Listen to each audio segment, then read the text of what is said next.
Well, folks, as you know, I get really excited about all of the shows that we do, but I have to admit that I'm particularly excited for today's show.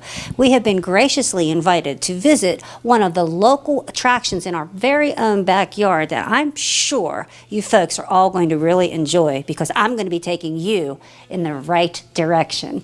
Hi. Welcome to Around the Town with Marilyn Forbes. In the past, we have visited Falling Water and Kentuck Knob. Well, today's very special show, we're going to be taking you folks to Polymath Park. And the owners there are graciously going to explain how it came to be, their visions, and actually explain how you folks can come not only dine here, but also have an overnight stay, which is one of the only places in the world that you can actually do that in a Frank Lloyd Wright property. So please sit back, relax, and enjoy the show, because we'll be right with you. Well, folks, it is my distinct pleasure to be here at Polymath Park with the CEO and his lovely director wife, Tom and Heather Papenchak. I am flattered that you are allowing us to be on your lovely properties today, and Tom is actually going to start us right at the beginning and tell us how this all came to be. We can go back into the 60s, actually, with two families of Pittsburgh, entrepreneurs seeking a summer retreat atmosphere, and they have purchased this tract of land here, which is over 130 acres, and they were influenced, of course, through the arts of Mr. Frank Lloyd Wright, friends of Kaufman's, and they were inspired in that direction for their home style. So unfortunately, Wright had passed away during the interim of the planning stages, but they found Mr. Bernstein, Peter Bernstein, who is an apprentice of Wright. He worked with Wright from the mid-30s to the mid-40s, and during that time at Taliesin West, which is Wright's School of Architecture, he took away this Wright's coined term of Usonian architecture, and Usonian meaning very affordable, very livable, one with nature. And so the Baldwin Bloom family were kind of partners in this project here at Polymath Park in the 60s, and allowed Peter Bernstein to go ahead and give them an overall design for the park. And of course, Bernstein being the visionary, he gave them a 24 tract of land, individual parcels to have all these separate homes designed with a common area, with intertwining hiking trails and a lot of common space for the use, but it was intended to be circular clearings, all about 5-acre parcels for each house. Yeah. So the aerial view of the overall plan was like a grapevine effect, if you would, all intertwining roads and paths. Right, okay. Right. And so he went ahead and designed the Bloom House in '63 and the Balder House in '65. And at that point, the Balder and Blooms kind of dissolved the overall master plan and kept it private for over almost 40 years. Oh, wow. And that's kind of how my wife and I came to be in this situation. I've always been influenced by Wright. My background is design and the building, a lot of force in the area, and we moved with the intent of kind of being encompassed with nature. It's actually, which is now the Treetops Restaurant. Okay. That was our private home, and at that point, we lived there for approximately about a year, not even knowing that our neighbor was Polymath Park adjacent to us. Oh, so really? Oh, that's interesting. Right. Oh, wow. Well, that was probably a very pleasant surprise then when you discovered that. And of course, it was very nestled back here. A lot of, private gate. It was gated off, so we never approached the neighboring property. And over time, I was able to go up for sale, and we acquired the tract of land, which is entitled Polymath Park, with the Balder and Bloom House as one purchase. And I always called it my personal preservation hobby, and my wife kind of called it her nightmare. And I remember her conversation. She was saying that most husbands will go buy an old car and fix it up, but you have to go the extravagant way and get these historical architectural homes, and that's kind of how we began the process. And at that point, our intent was just private use for our family to enjoy, friends, and truthfully, it was all about the preservation of the homes. We went ahead and, for lack of a better term, rehabbed the Balder and Bloom House, got them back to where they were, the standards of the 60s, did it all in the mid-century modern decor, and that was our intent. And then, of course, as we found out, we're on a God-guided path, and he always has plans, and every day the phone rings, your life can change in so many different ways, positive or negative. And it just so happened we stumbled upon an article in the paper that said a Frank Lloyd Wright design relocating back to Johnstown, which is our hometown. And at that point, we read on, and surprised, we already had the 2 Balder and Bloom houses, in our hands, and had no even idea that the authentic Wright house was being moved back to the area. And that happened to be the Duncan House, which we're standing in today. And this home was designed in 57, finished in 57, out in Lisle, Illinois. And it was also surrounded by about 20 acres, private tract of land. And Mr. Duncan had lived there full time, him and his wife, no children. And about 1999 to 2000, he was unable to live on his own, so he moved out. And the house was pretty much vacant for almost a year. And at that point, Mr. Duncan decided to sell off the whole entire tract of land, which is the 20 acres, and the Duncan House to a developer, in which the Duncan House was pretty much ready to be demolished. And thankfully, the Frank Lloyd Wright Building Conservancy, which is based out of Chicago, caught wind of the situation and was able to secure a small time frame to try and save the house. And with the Frank Lloyd Wright Conservancy, their intent is always to keep these structures on the original sites that Wright had designed, and that was always their first and foremost intent. And unfortunately, this situation had no real saving ability because they were already developing these new homes around the Duncan House. And so you had all these beautiful, huge Tudor homes, and then all of a sudden you see the Duncan House in the mix of the plan. So at that point, they put it up for the best public use throughout the country. And it so happened these 4 gentlemen from Johnstown, it was, I believe, two teachers and 2 engineers, had this passion for Frank Lloyd Wright, happened to stumble upon this situation with saving the Wright House. They proposed to bring it back to Johnstown, of all places, which is our hometown, as I said. And at that time, they had planned to do this botanical garden setting in the city and work with the local community there to have this house rebuilt. So the Frank Lloyd Wright Building Conservancy granted them the contract. And so they had a small crew go out to Illinois and remove the house piece by piece and brought it back in containers, setting in storage in Johnstown. And here we are reading about this, my wife and I. So already all had happened before we even were aware of the situation. And being an entrepreneur that I am, I actually sent a letter out to the 4 gentlemen who had the Duncan House, and they were looking for a new site.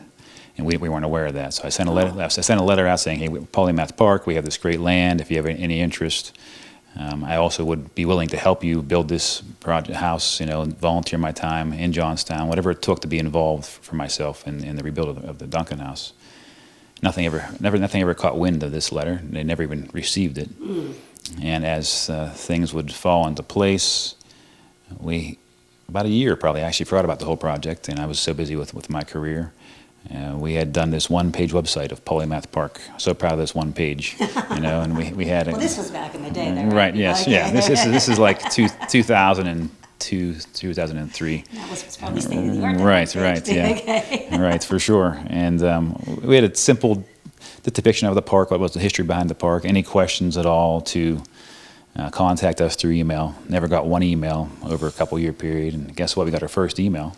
And here it was from the gentleman who had the Duncan House. Oh, really? Looking for a new site of all things, and of course they came out and loved the idea of reuniting the master and apprentice on one tract of land. And at that time, we had kind of the 4 of them and myself decided to do a partnership where we'd build the house together, and I would lease the land to this project, and we would begin overnight lodging for all 3 properties and do tours as we do today. And unfortunately, on their end, it didn't work out to their terms, so they ended up offering me the whole entire project. Oh, awesome. So we immediately stepped up and took over the project, and in 2006, we began construction on this site, and it ended up being myself and 3 of my best guys rebuilt the whole entire house in about 9 months. I think when I read that, I thought, because I hadn't seen the house, I thought, well, it must be something really small. It's amazing that you guys did this. And I'm like, the stonework is just wonderful. And I had asked Tom earlier, they had actually the original designs to go by, or what was your? Yeah, they had some decent documentation, because this house was dismantled. It's literally every single piece on this backside is numbered. It was cataloged, put away. But never having seen that in person, it's difficult to pick up the pieces of the puzzle that someone else already had intended and had their eyes on.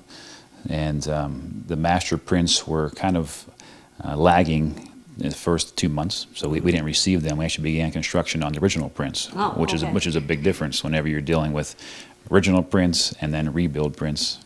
But we managed to push through that, and here we are today. Yes, it's a great structure, and we began lodging. And that was the whole purpose, again, was the preservation aspect. It was so important to save this house, and I was so glad to be involved, and so glad to be chosen, and had the privilege to do this. And we worked hand in hand with the Frank Lloyd Wright Building Conservancy, and they would occasionally come out on site visits and phone conversations. And it was the day we opened here, which was June 14th, I believe, of 2007. It was just a great day to see and unveil the house and have that feeling of completion. And we began the lodging like as we do now. You can stay overnight, which is a great time with falling water as well. And in Kentuck Knob, it's one thing to tour a home, which we do offer tours of all 4 of our homes as well on a daily basis. But whenever you go to Falling Water, go to Kentucky Knob, or any other race structure, you get to walk through and kind of get a feel. But when actually staying overnight, you really immerse yourself in the architecture and get a feel for what Wright intended for his client. And that was the key. This is one of there's only like a half dozen properties in the whole world, something like that. Right. Is that correct? That does offer the overnight Gives you lodging? overnight lodging, right. Yeah, there's about a dozen right now. And Right. you've had some pretty famous people stay here. Oh, absolutely. I think that's pretty awesome. Will Ferrell, I think I saw back in the day, Right, something in yeah. the paper, and Right. that's well, of course, because like I said, it's not like you can just go down the street and stay in a Frank Lloyd Wright house. It's about the experience for sure. I mean, and that's our intent, is for our guests to really take something away from the project. And my overall intent of doing the park was to disconnect from the outside every day, looking at a screen, having the stress. And so my vision for the park was, once you pass the threshold of our gate, is this to kind of detox from all that. There, we don't have TVs, we don't have Wi-Fi. It's just all about becoming one with nature and trying to escape and find yourself, which we all need that at times. No, definitely. And this is lovely here. How much acreage do you have here? Over 130 acres. Oh, Yeah. okay. And then there's hiking trails, as you said. There's streams. It's a lovely property. It really is. But what's also extra exciting is, in addition to the Duncan House, please tell us about the new Frank Lloyd. I guess I can say new Frank Lloyd Wright home. That's right. It's new to its site, but it was originally built in the 50s as well. And so, with the Duncan House coming alive in '07, and we already had the established Boulder and Bloom House, it was a true gift to be awarded the house designed by Frank Lloyd Wright, which is called Mantilla, which it's the family of the Lindholm family house. Okay. Right. And what does Mantilla mean? It's something about pines? It means or something? of the pines, so Okay, right. kind of surrounded by pine trees. And its original site in Cloquet, Minnesota, it was just totally surrounded by pine trees, that and makes sense. right, makes sense. Instead of Tom and I just telling you about it, how about staying tuned? And Tom and I are going to take you there. Okay, well, here we are on our second stop on the Wright journey. I'm sorry, Exactly, I had to Polymath Park, throw right. that in there. And we're at Mantilla? Yes. Mantilla. And this is the newest property here at Polymath. And this was actually just completed Yes, within a couple it weeks. was unveiled last Monday, so that's Brand spanking new. April 29th, right? Now- Definitely for sure. As you can see, this looks a lot different than the Duncan House that we were just at. And you want to tell us a little bit about this journey and this experience? Right. This is definitely a grand Usonian, complete and utter pleasure to be involved in this project for sure. And it's hard to believe this house sat in Minnesota just a few years ago, and it's a setting for almost 60 years. And it was, again, Mantilla, meaning of the pines. It was surrounded by these large looming pine trees over the structure. And seeing the terracotta roof tile today, which was over 7,000 tile that we removed and hand cleaned, and now they're almost pristine, is definitely impressive to see the night and day difference of the overall roof line and how it looks in this setting. But It's lovely. it really is. And I see you're just starting to do a little bit of landscaping and such here and going to add to it as you go. Oh yeah, that's the thing with the organic landscaping. You get to let it take on its own surroundings. You don't just go to your local large box store and bring things in and put them in. You got to let that time of the natural aspects, native plants, kind of flow into the space, and that's what we have here now. Everything is slated for that. The base is down, so it can be encroached by what's naturally in this environment for sure. We're going to walk up and Yeah, sure, check it let's out. do that, Okay, that's what we were saying. It's so quiet here. You can't hear any road noise or anything, and that's the whole idea. That's the idea, is to find your peace, your inner peace. And from the moment you approach even the magical cascading driveway, it gives you a glimpse in bits and pieces of the architecture. You don't fully come upon it until you're actually right at this point here, and everything kind of opens up to its space. It's pretty impressive that way. Now, how many? I'm sorry, go ahead. You have all these, intersecting angles. You have right angles, 30-degree angles, 120-degree angles. Everything is coming together at one point here. There's so much happening. And this house has over 8,000 cinder blocks throughout it. And it's on a slab as well. So there's no basement involved. That's a lot of masonry throughout the structure. Over 240 ton of concrete was put into this structure. So it's pretty impressive. And as we said, this one took about twice as long to reconstruct. Well, it's not about the time. Yeah, this was a much more different project. This preservation efforts were huge, and my team was involved on both sides. So we dismantled it, 4 of us in Minnesota, which took over about 7 to 8 weeks, which was working triple shifts. So it's pretty much around the clock. So, it's like architectural surgery. You take, and this is all cypress inside and out. All the wood you see here is cypress. So it's taking every piece off, intricately marking it, cataloging it, and we created a whole master plan for the overall dismantlization. We had a great architectural firm up in Minnesota. His name was Tim Quigley, who was involved in creating the as-built drawings for us and creating the components of each section of the wall. So we had a great catalog process. And that's the key with this project, was to have complete organization. And the way it was packaged, the way it was stored away in the containers, the way it was shipped, everything had to be just so there was no fault or defects. And I'm proud to say there was nothing that was split or broken or not be able to use. It was all replaced as it was. So that's amazing when you think about Really, that. yeah. I mean, the period of time that it sat. I didn't realize until you had just said. I thought this one was dismantled as well. Whenever you folks went to get it, but you had to dismantle it too. So this one didn't come in the containers like the Duncan House did. Right. This is a much more intimate project for myself and my crew. Truthfully, we slept in sleeping bags in the living space up until we no longer had a shelter. But for the first 6 weeks, we were in the house 24/7 and just becoming one with the project. Now, was it the same crew that you had for the Duncan House? A couple of them, but a few new and a few old. It kind of worked out that way. Okay, so we're going into this. This is the main entrance now. Is this a carport? Yes, we have a carport.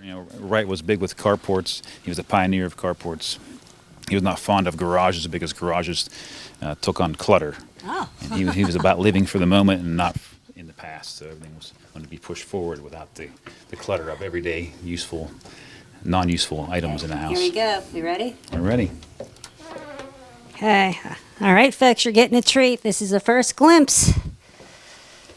As you turn the corner, you just have that wow factor. You have the compression and release of the structure.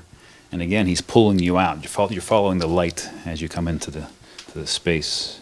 You immediately just feel like you're decompressed.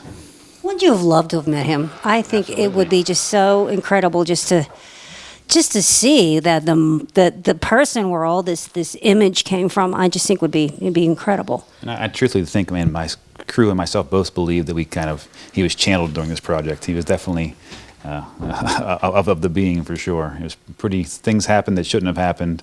Everything was gone seamlessly throughout the whole entire project. It was very, very impressive to see everything come together as it did. I'll bet. It's just hard to believe this was, over 1,000 miles away this house sat. And the best privilege or honor I could say is whenever the original owners, the McKinney family, approached the structure and seeing their emotions, of joy and kind of the tears of sadness, but they were glad that it was being further along. But to be able to see them walk in the space and not know whether they were in Minnesota or Pennsylvania, that was, to me, that was the perfect gratification, for sure. So they were here then. They came. Oh, yes. That's so they neat. were here for the unveiling. Yeah, we spent a lot of time. They're great people, and that was, on my side, the emotion was a huge part of this project because normally, if you build a house, you're building the house for someone, not with someone. Well, this house was their home for 3 generations. So having them on site in Minnesota and looking over your shoulder as you're taking apart their house, it really, creates emotions for both sides. It also creates anxiety as well. But, and it got to the point where about halfway through, they just said, Tom, you're doing an amazing job, and we're going to have to, they didn't come back from that point. It was just too hard on them to see their house. But they knew it had to be done. It was a positive thing. And now seeing the full circle and the house being, reestablished here on this site, and their validation couldn't have been any stronger for us. So we're happy to also gain a great friendship with them, but they're part of our family now, and we're all kind of. It's funny how architecture moves you in different ways, And truthfully, architecture is used every day, and it influences in different ways. And architecture is life. You think about it. I mean, you're always influenced, whether you grew up in a Tudor or a ranch, or it always. The walls that surround you, you kind of become that part of those, in my opinion, part of that structure or definition of who you are. You become one. Mm-hmm. Now, they must have been absolutely thrilled to see their dream and their life actually rebirth. And I think that's amazing. Oh my goodness! And you would never know if you hadn't been telling people that this wasn't actually originally built here. Well, thank you. And that was their overall intent. And as I said, to have them validate it, and it exceeded their expectations. That was the key factor for us here. Oh, and wonderful. We gonna walk around a little bit here? Sure. See what's all happening. You have this compressed space here, and then, as Wright so often did, released it, which gave you this feeling of a larger space, even though it remains, it's truthfully not an overbearing size of a room, but the amount of light and the floor-to-ceiling glass, everything feels like it just continues out. It's expansive with the overall design that way. And you said the furniture. Yes, we were so blessed to have the full collection that Wright designed for this house, and the family had decided it should stay with the home, and we're all thankful that it did, because it really makes the authenticity much more accurate. And even the books, this is all their content. I mean, so it's really? It's liked whenever they left, and now they are able to continue the legacy on for many generations, which it's a great project for everybody involved. And these homes are going to be used for education purposes. And we have a great experiential learning program here at Polymath Park. That's what Heather was saying, yes. And that's kind of our purpose, is to further on and educate in many different ways, not just about architecture, but the nature and landscaping and just the simple things of life. That's our intent for the overall project here.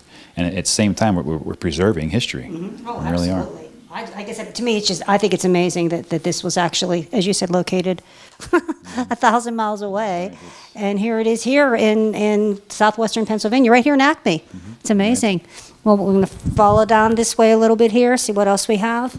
This is cool. I love how this Notice is all the 30-degree angles. Yes. Everything intersects and comes to a point for a purpose. I even like the retro. This is the workspace, as we know this today, is a kitchen, but it's plenty of space. Typically, you might find a small galley kitchen in these Houstonian homes, but this is a quite workable area for back then the housewife, or the servant quarters, whichever. And like I said, I love the retro appliances as Oh, well. right. did they come with a home, or is this? No, that was just Okay. for the period, Okay. So. Now this home also is available for overnight lodging. Oh, absolutely, right. And again, the tours offer 6 days a week. We're closed Wednesdays. We're on the same schedule as Falling Water. But the overnight lodging in this house is quite the experience. I mean, it really takes you to a different level. Can we check out the bedrooms? Absolutely, yes. Okay. All right. We're giving you the whole tour. Okay, which way, Tom? This way? All right. 3 bedrooms again? Yes, 3 bedrooms. And then the bedroom wing, it's kind Oh, of that's cute. becomes compressed again, and we open up to the master right here. Oh, this is neat. This is lovely. Now, did they have a pond like this at the original property as well? No, the site was a little different. We just thought that with the Laurel Highlands, and we have so many rock formations throughout the property, so we kind of wanted to make it feel like it was part of our natural landscape here. So. Well, that was something that he strived to do do, right? Yes. Incorporate his homes into to be able to open the windows here in the master bedroom and hear the water flowing through, and just seeing the formations outside, and And truthfully, this is the pioneer wall. This wall has been here since the 1800s. This was all farmland back in the day. This is second growth harvesting with the trees. But so that these walls were used as they cleared their fields out. They would collect the stones and the rocks and the boulders and begin this kind of outlining perimeter for their property lines. Also, kind of corralled their cattle if they had. But these walls are all throughout the property. Wow, this is just lovely. Okay, we'll check out the couple other bedrooms real quick here before we finish up. Let's look at the view this way. Everything kind of comes full circle right around. And to have your master bedroom, you wake up in this great environment. It's Wouldn't it be awesome to wake up pretty every impressive. morning to that? Absolutely. And you can, if you come and stay here, you can wake up. Yes. Oh, this is a cute little room.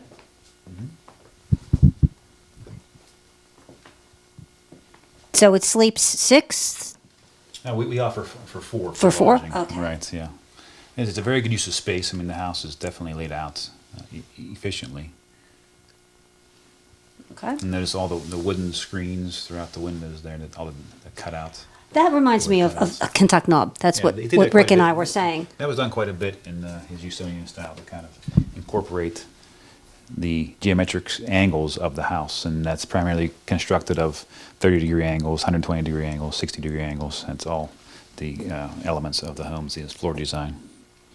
Oh, And, my heavens. Yes, talk about compression. You better diet before you. Right, yeah, you have a 20-inch doorway where you're definitely turning sideways to enter the space. I said that to Tom earlier. I think Mr. Wright was a small, skinny, short man.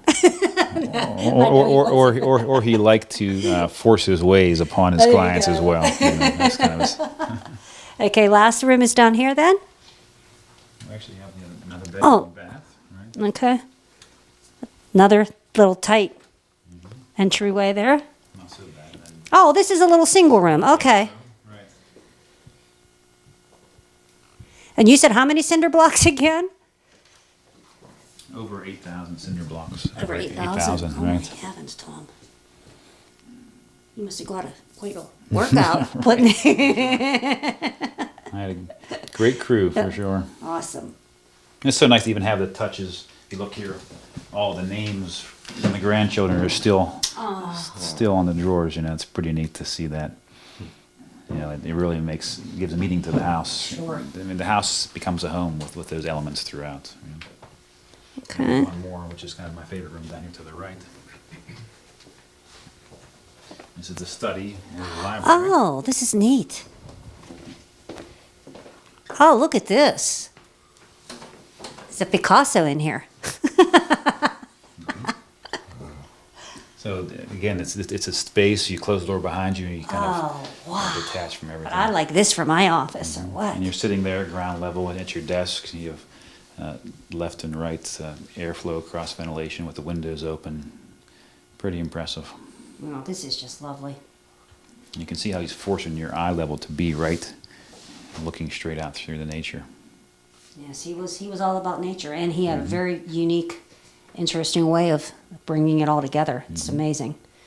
Well, Tom, thank you. This has It's been been a pleasure. This Yeah, has it's been fun. awesome. I really, really appreciate you spending time with us. And real quick again, the tour times, and I know we're closed January and February. Right. Okay, so the rest of the Otherwise, year. yeah, the tours they operate 6 days a week. We're closed Wednesdays, and they begin at 11 a.m. and the last tour of the day is 4 p.m. And we also offer, which is kind of fun with our restaurant Treetops, we have dinner tours, lunch tours. So you would tour the whole, the Wright collection involves 3 homes. So you'll tour the Duncan House, the Boulder House, and Mantilla, and then go back to the restaurant for lunch or dinner. Oh, okay. And we just implemented a new tour, which is dining within Wright, at the Wright table, it's called.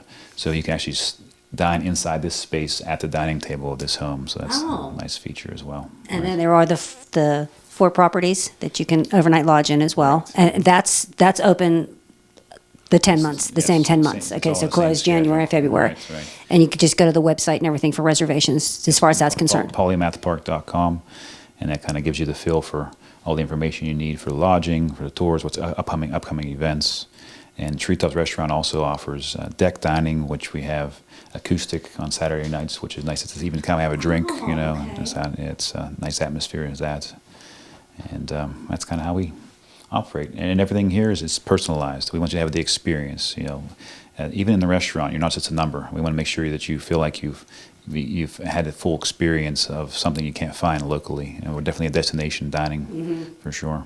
Well, actually, it's funny, Rick and I were just talking about that. Our general manager has a friend who actually comes from Ohio to come to your restaurant. Oh, excellent. So Right, that's yeah. pretty awesome. Yeah, we're known for our filet and seafood. I mean, the filet is butter knife only. There's not a steak knife in the house. So if you ask for a steak knife, you'll be handed a butter knife. Wow. And the filet is sourced through some great purveyors that have nothing but the best as far as the quality of that goes. So, and my personal favorite is the scallops and shrimp. There you go.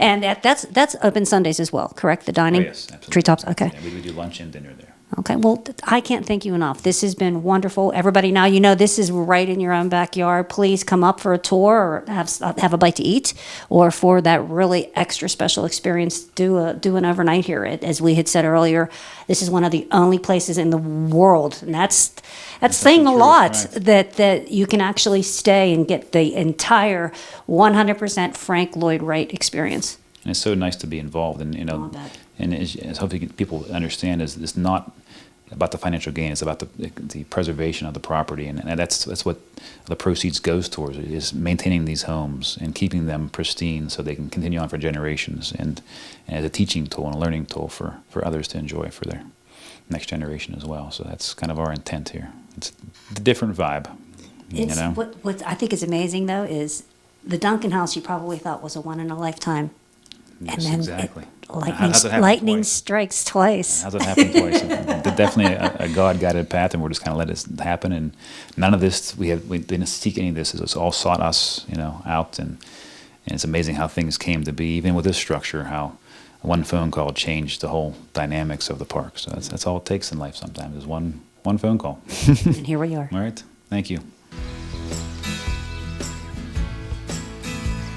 Well, again, thank you so much, Tom. It's been our pleasure to spend some time. Thank you for sharing your treasures with us and with our viewing public. I'm sure that a lot of people now are going to really be interested in coming up and checking you out. Maybe some of them have been here already, up for their second or third time, and check out your new properties. And thank you. Thank you very much. Now, everything that we talked about, as we said, can be found on your website. Is that correct? Right. And, it'd be so nice to have the local community, because we have very few locals actually know about us. We're more of a global, Japan, Australia is an everyday thing here, but it's hard to find people from Scottsdale. So it'd be really nice to have that local camaraderie come and experience what's in their backyard for real.